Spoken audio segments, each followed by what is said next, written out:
समय चल रहा, हम कई बार इस पर बोले हैं, ये जो गर्लफ्रेंड बॉयफ्रेंड चल रहा है ना, ये महाविष है, महाविष। पति के समर्थ होते हुए भी दूसरे पुरुष के साथ पत्नी जा रही, पत्नी सुंदर है, व्यवस्थित स्वभाव वाली है, और पुरुष दूसरी स्त्री से प्यार कर रहा है, वो दूसरी स्त्री के पास जा रहा है। अब ये सब क्या है? ये जो भ्रष्ट आचरण चल पड़े ना, boyfriend girlfriend live in relation, ऐसा सत्यानाश विचारों का कर रही है। समाज में जो गंदगी फैल रही ना, ऊपर से बड़े स्वच्छ दिखाई दे रहे हैं, अंदर से बिल्कुल अपवित्र है, आचरणहीन है, नहीं ना। क्या अपने पति से प्यार करके, अपनी वासनाओं को शांत करके, क्या एक परिवार बढ़िया सुदृढ़ बांधकर नहीं चला जा सकता? कितना सुंदर गृहस्थी होगी, और उनसे जो संतान होगी वो सुशिक्षित, वो धर्मवान, राष्ट्रभक्त, कैसा सुंदर परिवार खिलेगा। ये जो नारकी गति घुस गई है ना, अब उसके लिए धन चाहिए, चाहे जितना धर्म करना पड़े। तो हमारे जो, हम इसीलिए एक शब्द में बोला, आचरण भ्रष्टता सब का कारण है, सब रोगों का, सब पतन का, डिप्रेशन का, सब का कारण आचरण भ्रष्टता है।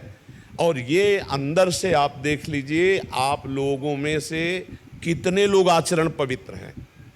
देखो, हम सब घर के बैठे हैं, हम दोषारोपण नहीं कर रहे, हम सम्मिलित होकर कह रहे हैं, सब सम्मिलित होकर कह रहे हैं। और जो जितना आचरण पवित्र है, उतने उसका हृदय शांत होगा, उतने विचार परायण होगा, उतने निर्णायक, बहुत अच्छी बुद्धि होगी।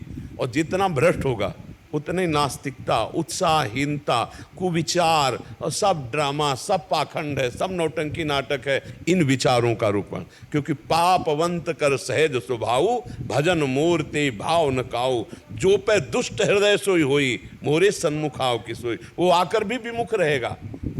आचरण संभालने की प्रभु जरूरत है। बहुत भ्रष्टाचार बढ़ रहा, अंदर ही अंदर खोखला किए दे रहा है हमारे नए बच्चों को, हमारी समाज को।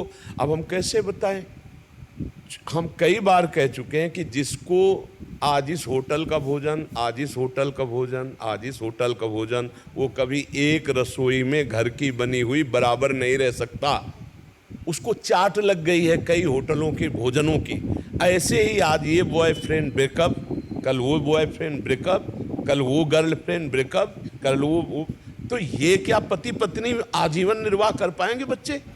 क्या इनका जीवन एक सीमा में बंध पाएगा? और सीमा में नहीं बंध पाएगा तो अब आप विचार करो, जब पुरुष देख रहा है कि मेरी पत्नी कार में बैठी दूसरे की और गले में लग के हंसते बात करते जा रहे, जब वो पत्नी देख रही कि मेरे सामने मेरा पति किसी और से, अब आप बताओ उस घर में क्या होगा और उनकी बुद्धियों में क्या होगा? बहुत रोष आएगा, तो हिंसा में वृत्तियां उतर जाएंगी, जेलों में जाओ, नरकों को भोगो, यही गतियां हैं।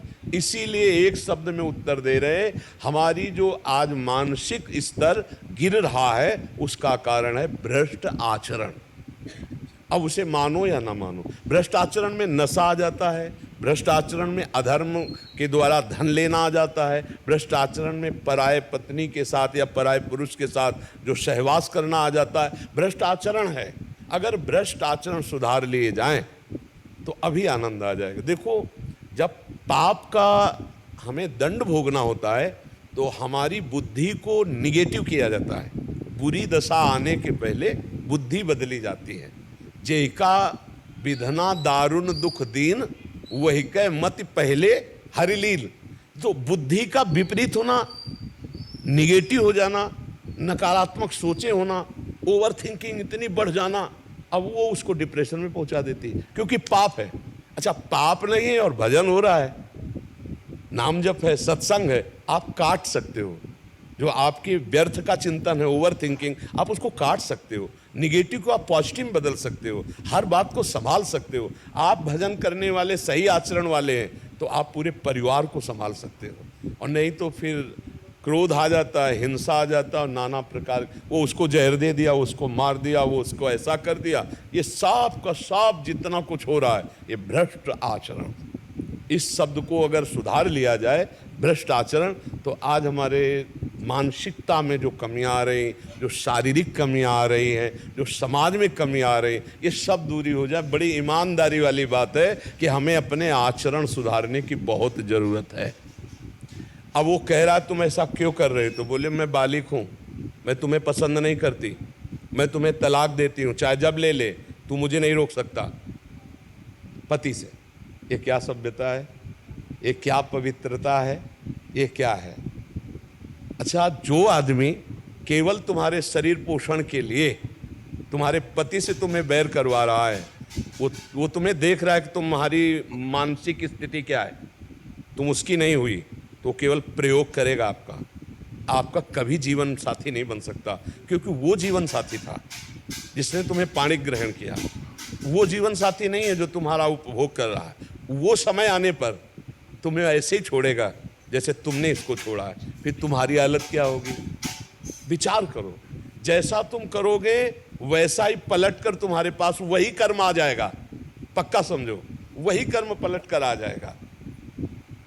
एक बूढ़ी माई को जो बहू जो है ना, मिट्टी के खपरे पे भोजन देती थी। एक दिन खपरा ऐसे गिरा तो उसका लाला 10 वर्ष का था।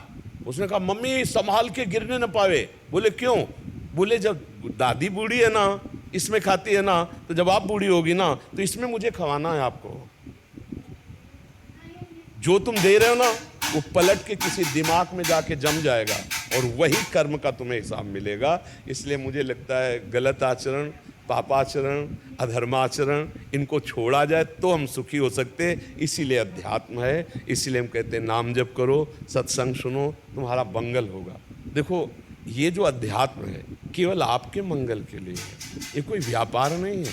आपसे कुछ ले नहीं रहे, आपको अपने जीवन की कमाई दे रहे हैं अध्यात्म की। तो इतना तो आप बुद्धि रखते ही हैं कि निस्वार्थ भाव से यदि अध्यात्म की चर्चा आपको मिल रही और आप धारण कर लो तो आपका परम कल्याण हो जाएगा। पर आज का समय है कि बिना पैसा के जो चीज़ मिलती है उसकी कदर नहीं होती। नहीं, पर कदर हो तो फिर अभी जैसे लगा कि 51,000 रुपया एकांतिक में, फिर आप बड़ी सावधानी से सुनेंगे क्योंकि 51,000 दिया है, बड़ी मुश्किल से हमको सुनने को मिला है। अच्छा, फ्री जैसे है तो उसमें, पर वास्तविक जो कदर करने वाले वो यही जानते हैं कि अध्यात्म कभी बिकता ले और जो बिकता है वो कभी अध्यात्म होता ले। ये भी बात समझ लो, अध्यात्म कभी बिकता ले और जो बिकता है वो अध्यात्म होता ले। अध्यात्म कभी पैसे से नहीं बिकता, वो तो भगवत स्वरूप है। हाँ, वो तो, और इसे स्वीकार कर लो तो मंगल हो जाएगा।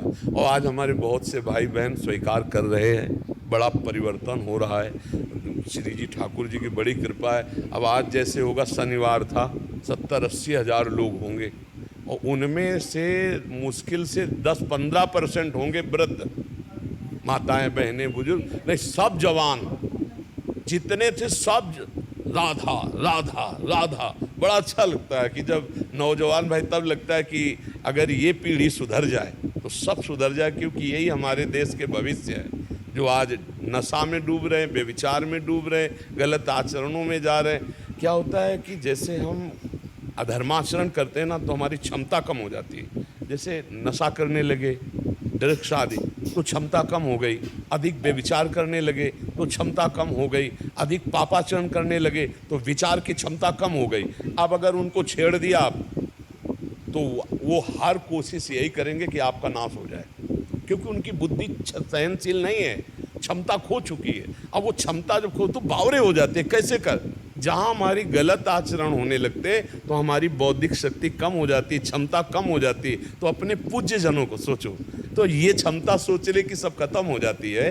तो अगर हमारी नौ पीढ़ी नौजवान धर्म से एक, हम भगवान की बड़ी कृपा मानते हैं। जैसे एकांतिक में आप कहते हैं हमने व्यसन छोड़ दिया, हम गंदे आचरण छोड़ दिए, हम आपको धन्यवाद देने आए, तो हम हाथ जोड़ते हैं कि आपको धन्यवाद, क्योंकि आपने हमारी बात मानी, अपना जीवन परिवर्तन करके सतमार्ग में चले। सुखी रहो, आनंदित रहो, हमें धन्यवाद देने की ज़रूरत नहीं। हम उसी में धन्य हैं कि आप सही चलने लगे।